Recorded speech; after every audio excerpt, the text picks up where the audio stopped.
शर्मनाक निंदनीय घटना, महिला डॉक्टर से दुष्कर्म।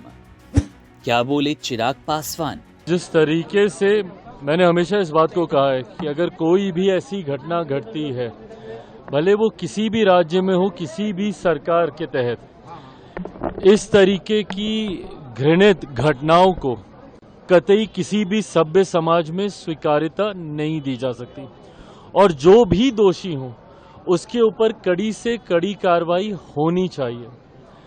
अफसोस मुझे तब होता है जब ऐसे विषयों का भी राजनीतिकीकरण कर दिया जाता है। जिस तरीके से बंगाल में हिंसा चरम सीमा पर है, एक तो ऐसी शर्मनाक निंदनीय घटना वहां पर घटी, उसके बाद जिस तरीके से वहां पर आज की तारीख में एक आगजनी जैसा माहौल बनाया जा रहा है और मुझे नहीं पता कि इसके पीछे कौन है। कल जिस तरीके से घटना स्थल पर देर रात हजारों की संख्या में असामाजिक तत्व गए, उन्होंने तोड़फोड़ की, क्या ये किसी साजिश के तहत था? किसी एविडेंस को मिटाने के लिए था? किसी को बचाने के लिए था? किसी को फंसाने के लिए था? ये तमाम बातें जांच का विषय हैं।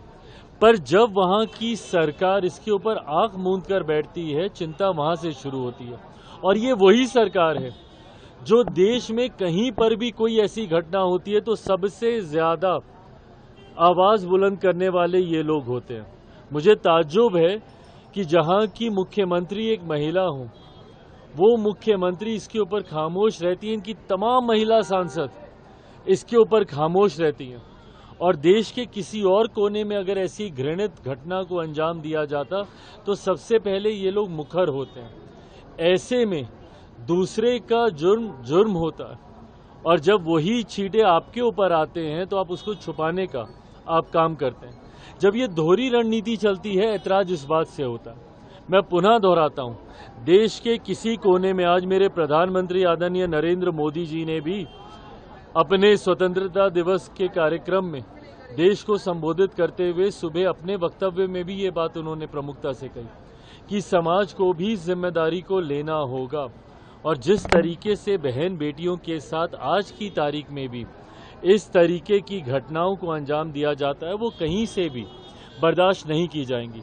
और आने वाले दिनों में न सिर्फ दोषियों को कड़ी से कड़ी सजा मिलेगी, बल्कि उस सजा का डर दूसरे आरोपियों के मन में भी बैठे, इस बात को भी सुनिश्चित किया जाएगा। इस बात को भी प्रमुखता से दर्शाया जाएगा कि किसके ऊपर क्या कड़ी सजा हुई, ताकि भविष्य में कोई दूसरा आरोपी इस तरीके की घटना को अंजाम देने से पहले 100 बार सोचे। पर हाँ, जो ये घटना बंगाल में घटी है, ये निंदनीय है, शर्मनाक है और जितने भी डॉक्टर्स हैं उनकी बातों को सुना जाना चाहिए। और जिस प्रोटेक्शन एक्ट की ये लोग बात कर रहे हैं, अपने संरक्षण की बात कर रहे हैं, उसको भी ज़रूर हम लोग को ध्यान देने की ज़रूरत है। पर साथ ही में ये सिर्फ डॉक्टर या किसी एक क्षेत्र से जुड़ा हुआ विषय नहीं है, ये महिलाओं के सम्मान की बात है, जिस पे हर सरकार को संवेदनशील होकर कार्य करने की ज़रूरत है।